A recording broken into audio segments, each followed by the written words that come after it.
Praise the Lord everyone. मैं उम्मीद करती हूँ कि आप सभी अच्छे हैं। और आज जो परमेश्वर ने मुझे टॉपिक दिया है, जो परमेश्वर ने मुझसे बात की है, वो है a call to build the house of God, जिसे हम कह सकते हैं a call to build the temple of God.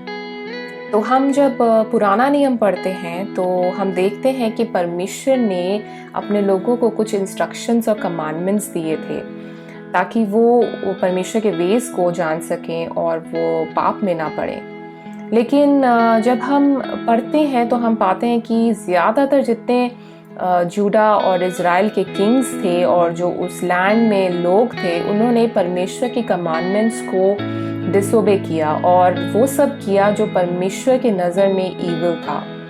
Specially अगर हम 2 क्रॉनिकल्स 36 चैप्टर पढ़ते हैं तो हम वहाँ पर फाइनल रिजल्ट देख पाते हैं उनके इस सिनिंग का, उनके इस पाप में पड़ने का।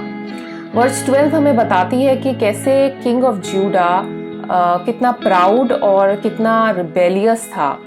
और वर्स 13 हमें बताती है कि उसने जो है अपने हृदय को परमेश्वर के प्रति कठोर कर लिया था। वर्स 14 हमें बताती है कि वहाँ के जो लोग थे और यहाँ तक जो याजक थे, जो प्रीस्ट्स थे, वो एक्सीडिंगली, वहाँ लिखा है एक्सीडिंगली अनफेथफुल हो गए थे परमेश्वर के प्रति। वो सारे रिपल्सिव एक्ट्स को करने लगे थे जो दूसरे देश करते थे, और वो सारी बातें जो थी वो परमेश्वर के कमांडमेंट्स के विरुद्ध थी। उन्होंने अपने आप को पॉल्यूट कर लिया था, उन्होंने परमेश्वर के भवन को भी डिफाइल कर दिया था, अशुद्ध कर दिया था, जिसे परमेश्वर ने होली किया, होली ठहराया था, होली बनाया था।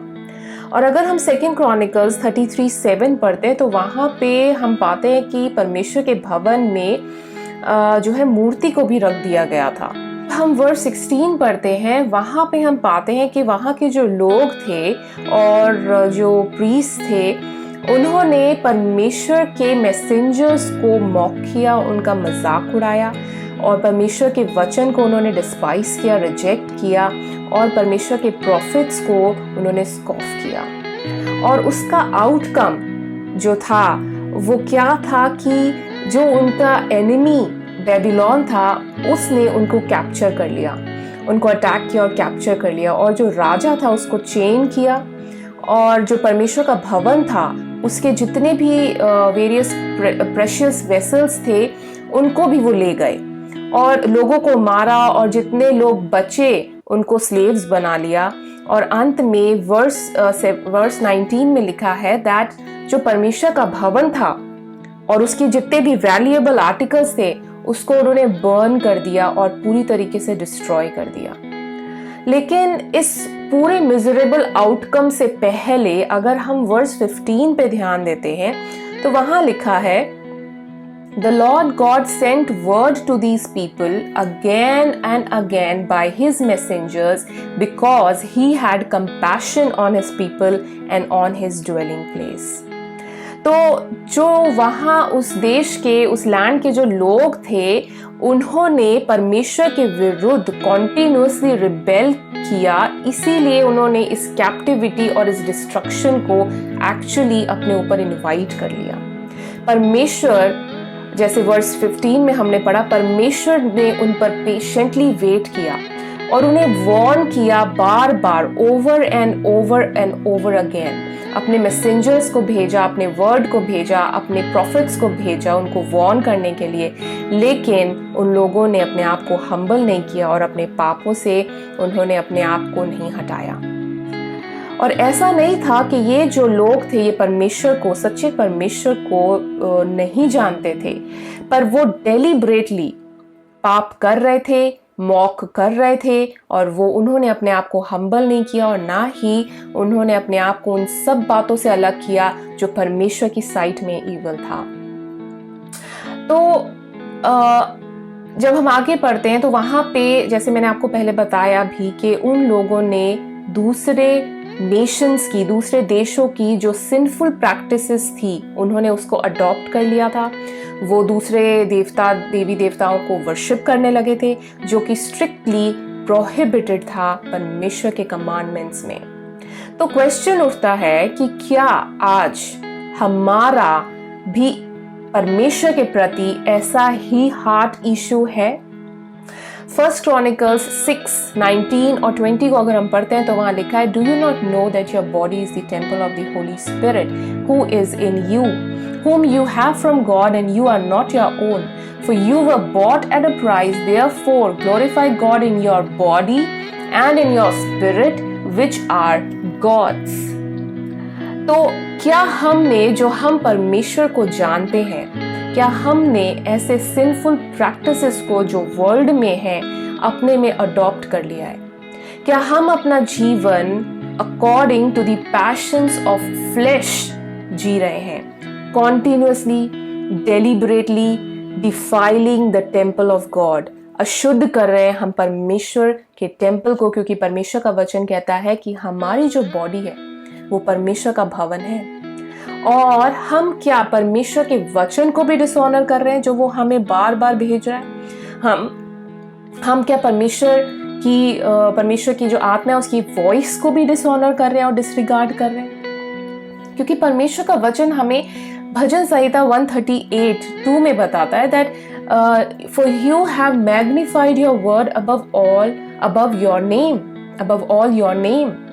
एंड Hebrews 3:15 में हमें परमेश्वर का वचन बताता है, if you here God speak today don't be stubborn like those who rebelled.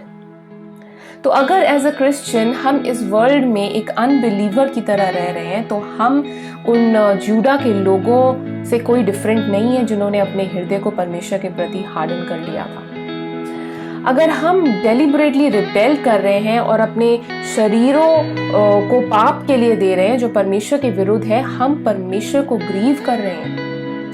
Ephesians 4:30 में लिखा है, and do not grieve the Holy Spirit of God by whom you were sealed for the day of redemption.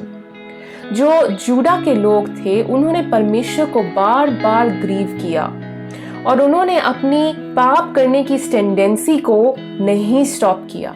और eventually क्या हुआ, हमने देखा कि कई लोग मर गए, कई लोग कैप्टिव लेके चला गया एनिमी, और परमेश्वर का जो भवन था उसको भी डिस्ट्रॉय कर दिया और बर्न कर दिया.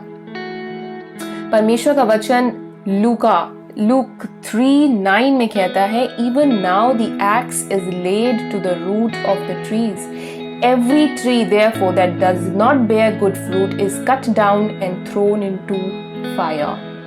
Jesus said in Matthew 10:28, rather fear God who is able to destroy both soul and body in hell. So ये सारे वचन हमें बताते हैं कि अगर हम पापमय जीवन जी रहे हैं, परमेश्वर के कमांडमेंट्स को डिसओबे कर रहे हैं, परमेश्वर के वचन को हम डिसऑनर कर रहे हैं, परमेश्वर के आत्मा की आवाज को हम डिसरिगार्ड कर रहे हैं, तो हमारा आउटकम, मिजरेबल आउटकम क्या होगा? This temple of God will be burned in hell, in fire. So let's not be like people of JUDA जो एक्सीडिंगली अनफेथफुल थे, परमेश्वर के कमांडमेंट्स को डिसओबे कर रहे थे और अपनी इस टेम्पल को, जो परमेश्वर का टेम्पल है, परमेश्वर का हाउस है, उसको अशुद्ध कर रहे थे. और in spite of various warnings, in spite of various words from God, but हमें अपने आप को ऐसा बनाना है कि हम हमेशा परमेश्वर के सामने हम्बल बने रहें, अपने पापों को कन्फेस करें और उनसे टर्न अवे कर लें फॉरएवर. परमेश्वर का वचन फर्स्ट क्रॉनिकल्स 9:27 में बताता है कि पौलुस जो है वो लिख रहा है, पॉल जो है वो लिख रहा है, discipline your bodies and keep it under control. और आगे एक वर्स मैं आपके सामने जो रखना चाहती हूँ वो टाइटस 2:11 and 12, वो आपके लिए वर्स है जो आप रिमेंबर करें और उसको रखें अपने हृदय में. It says, for the grace of God that brings salvation has appeared to all men, teaching us that denying ungodliness and worldly lusts, we should live soberly, righteously and godly in the present age.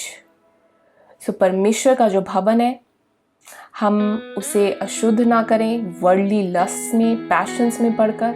परमेश्वर के commandments को हम disobey ना करें, बल्कि हम उसको respect दें और उसको माने। अपने सारे पापमय जीवन को, अपने उन सब रिबेलियस सिंफुल प्रैक्टिसेस को जो वर्ल्डली हैं, हम उन सब को अडॉप्ट ना करें, हम उनसे अपने आप को हटा लें। और यही परमेश्वर का वचन है। आइए हम प्रार्थना करेंगे। Father, I thank you and I pray that you will help us keep our bodies, that is the temple of God, pure and holy. I pray, Lord, that we will deny every ungodliness and lusts of the world so that we would not face the fire that is in hell and total destruction. Father, we pray in the name of Jesus that Holy Spirit, you would help us stay in the Word of God and in total obedience unto you. Thank you, Father. In Jesus' name we pray. Amen. परमेश्वर आप सभी को आशीष दे। और अगर परमेश्वर ने चाहा तो हम आगे इसी टॉपिक को एक्सटेंड करेंगे और हम मेंबर्स ऑफ द बॉडी के बारे में अंडरस्टैंड करेंगे कि परमेश्वर का वचन हमें क्या सिखाता है।